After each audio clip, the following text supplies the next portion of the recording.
thing I started working with was that weird slope that was dipping back this way and the one dipping this way. So you can see I connected them in kind of a syncline. And the reason I did that is looking back at that map, these beds corresponded to something that was definitely a syncline or an anticline depending on the age of the bed. But here we know it's a syncline. So we've got this thing wrapping around, and really what I should anticipate is to see something kind of the opposite happening on the other side. So I'm going to go back to this, work a little bit more, and we'll see if that happens. Okay, so based on the way that this map looked, I thought we're going to end up having some kind of paired syncline anticline. So after I drew this, I said, okay, I've got a yellow over here and a yellow over here, and I need to somehow connect those. So go like that, and then I can't have a gap down here, so I need to continue this bed down with these beds that are like it. Now this one is a dark yellow bed. I'm not sure if it's the same kind of yellow bed as this, and so what may be happening is that there's some kind of a thrust fault here, and that this yellow bed was actually connected to this one, but I can't tell on the map if that's the same color. You guys will be able to tell on yours. Yours is better labeled than this one.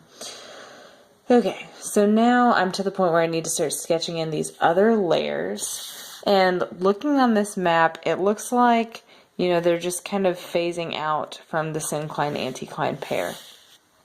So I've got a couple choices. I can just have them follow the rest of this pattern, or I could try something different.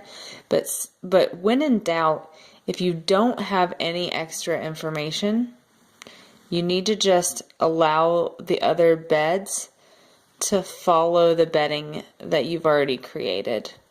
Okay, and then we don't really know what's going on down here. You can just kind of mark that black. So this is what's going on. I've tried to maintain bed thickness. I've obviously not done that great in some places.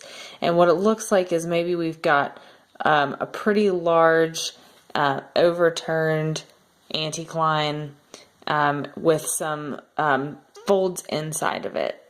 And then the next step would be to actually color this in and make sure it matches the map colors. So to just remind you of everything we've done, the first thing we did was we looked at the map and we got a feel for what was going on, what we were going to see. Again, seeing those folds on the map.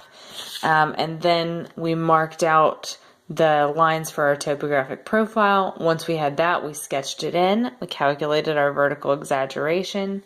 And then we went back and we marked in our contacts. So that's how we got these color, labels up here. And actually, once you color that, you'll erase all that stuff above it, and you'll just be left with your topo line and your stratigraphy. Then, after we did our contacts, we went back and we looked for our strike and dips.